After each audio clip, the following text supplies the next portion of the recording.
জলবায়ু পরিবর্তনের প্রভাব ও মানুষের অসচেতন কর্মকাণ্ডের কারণে কিশোরগঞ্জের হাওর থেকে হারিয়ে যেতে বসেছে দেশীয় প্রজাতির মাছ। কমছে উৎপাদন, সংকটে জেলে পেশার সঙ্গে যুক্ত লাখো মানুষ। গবেষকরা বলছেন, এই ধারা চলতে থাকলে হুমকির মুখে পড়বে খাদ্য নিরাপত্তাও। বিস্তারিত কিশোরগঞ্জ রিপোর্টার বিজয় রায় খোকার প্রতিবেদনে। ভোর হওয়ার আগেই ঘাটে ভিড় করত মাছ ভর্তি নৌকা। হাঁক ডাকে জমজমাট থাকত কিশোরগঞ্জের করিমগঞ্জের ধনু নদী তীরের বালিখলা মাছ বাজার। প্রতিদিন কোটি টাকার দেশি মাছ কেনা বেচা হতো এই বাজারে, কিন্তু এখন বদলে গেছে সেই চিত্র। কমেছে মাছ, কমেছে বিক্রিও। জলবায়ু পরিবর্তন, নদী ও হাওরে পলি জমে যাওয়া, চাষাবাদে অতিমাত্রায় কীটনাশক ব্যবহার, অপরিকল্পিত স্থাপনা আর নিষিদ্ধ জালের ব্যবহারে মাছের চলাফেরা, প্রজনন আর আবাসস্থল ক্ষতিগ্রস্ত হচ্ছে বলছেন বিশেষজ্ঞরা।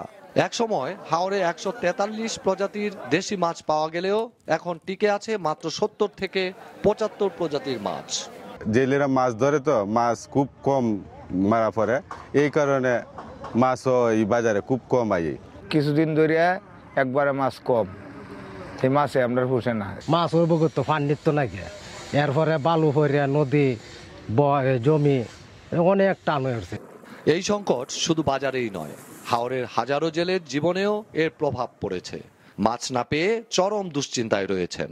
প্রায় 1 কোটি টাকার মাছ আসতো, কিন্তু এখন মাছ নাই। অর্ধেকের চেয়ে নিচে নামে জায়গা, জেলেরা মাছ পায় না।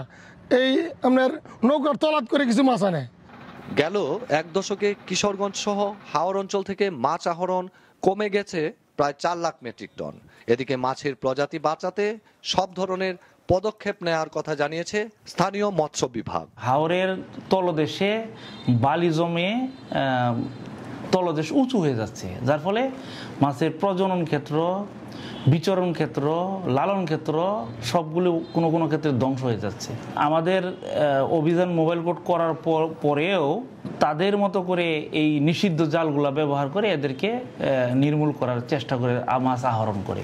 হাওরের মাছ বিলুপ্তি ঠেকাতে সচেতনতা, কঠোর আইন প্রয়োগ সহ প্রয়োজন দীর্ঘমেয়াদী সংরক্ষণ পরিকল্পনা, এমনটাই মনে করছেন সংশ্লিষ্টরা।